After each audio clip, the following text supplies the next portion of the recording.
Today I made strawberry milkshake in restaurant style. Strawberry milkshake preparation. Chilled milk, half liters. Frozen strawberries, 1 cup.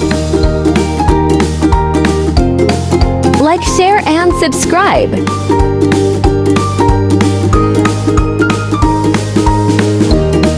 Condensed milk, half cup.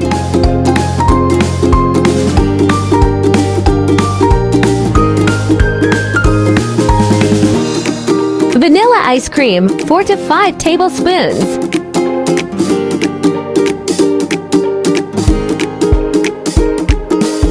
Cover and blend it for 4 to 5 minutes.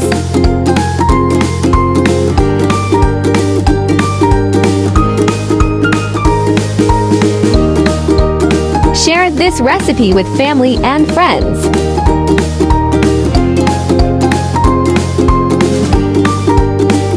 Don't forget to subscribe to my YouTube channel.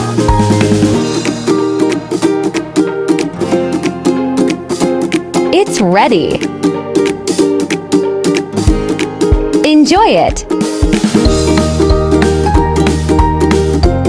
Like and share.